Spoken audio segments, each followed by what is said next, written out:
ফেসবুকে কন্টেন্ট ক্রিয়েটরের জন্য সামনে কি নতুন চ্যালেঞ্জ অপেক্ষা করছে? ইনকাম গ্রো বা রিস্ক গ্রো এর ক্ষেত্রে এখন কি চ্যালেঞ্জ, কেন চ্যালেঞ্জ হবে, বিশেষভাবে কাদের এই চ্যালেঞ্জের মুখোমুখি হতে হবে? চলুন একটু দেখে নেই। আসসালামু আলাইকুম, আমি আতিকুর রহমান। আপনারা আছেন? মেটা কিন্তু সাম্প্রতিক একটা ঘোষণা দিয়েছে। সেই ঘোষণা হলো স্প্যামি কন্টেন্ট ক্র্যাকডাউন করার। এখন কথা হলো, স্প্যামি কন্টেন্ট বলতে কি বুঝি? স্প্যামি কন্টেন্ট হলো যে কন্টেন্টে অযথা অনেক বড় ক্যাপশন দেওয়া হবে। ক্যাপশন এক আর ভিডিও আরেক। এক্ষেত্রে আমরা যেমন অনেকেই 10 আননাউন ফ্যাক্টস অ্যাবাউট BMW টাইপের কন্টেন্ট দেখি, এরকম আর কি।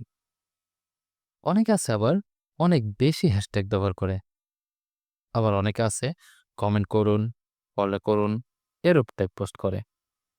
আবার অনেকে আছে আপনি ইসলাম বা হিন্দু লাভার হলে এটা না করে যাবেন না, যা ইসলামী কন্টেন্টের তালিকায় লিপিবদ্ধ হবে। আবার অনেকে আছে শত শত ফেক অ্যাকাউন্ট খুলে এবং অন্যের অরিজিনাল ভিডিও ডাউনলোড করে আপলোড করে দিয়ে ফেক অ্যাকাউন্ট দিয়ে কমেন্ট ও শেয়ার করে এঙ্গেজমেন্ট বাড়ায়, যার ফলে ফেসবুক অ্যালগরিদমে অনেক রিচ বেড়ে যায়, যার ফলে অনেক ফলোয়ার বেড়ে যায়।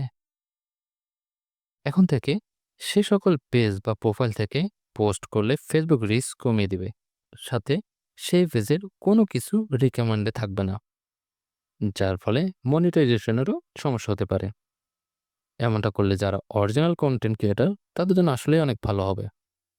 এখন আবার আরো একটা প্রবলেম হলো, অনেক ফেসবুক ইউজাররা কমপ্লেন করেছে এই যে তার বলে সে না চাইতেও তার চাহিদা থেকে অন্য কন্টেন্ট ঘুরে বেড়ায়, আর কন্টেন্ট অনেক কোয়ালিটিফুলও না, যার জন্য ফেসবুক আগে সেই অরিজিনাল ফেসবুক এক্সপিরিয়েন্স এস্টাবলিশ করার জন্য ইউএসএতে পরীক্ষামূলকভাবে নিউ ফ্রেন্ডস ফিচার সেট করতে যাচ্ছে। যেই ট্যাবে ঢুকলে শুধুমাত্র আপনার ফেসবুক ফ্রেন্ডের পোস্ট, কন্টেন্ট বা যেই টাইপের কন্টেন্ট তারা পছন্দ করে সেই টাইপের কন্টেন্টই সামনে আসবে।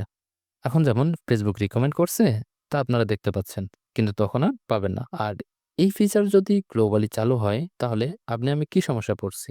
আগে যেমন ক্রিয়েটরদের কন্টেন্ট ফেসবুক অ্যালগরিদমের মাধ্যমে রিকমেন্ডেড কন্টেন্ট হিসাবে অচেনা মানুষের ফেসবুক ফিডে দেখাতো, সেটা কমে যাবে, যার ফলে অনেক কন্টেন্ট ক্রিয়েটরদের রিচ এঙ্গেজমেন্ট কমে যাবে। এর ফলে আয়েরও একটু সমস্যা হবে। কারণ হলো ফেসবুকের এই ইনকাম কিন্তু রিচ ও এঙ্গেজমেন্টের উপরেই নির্ভর করে।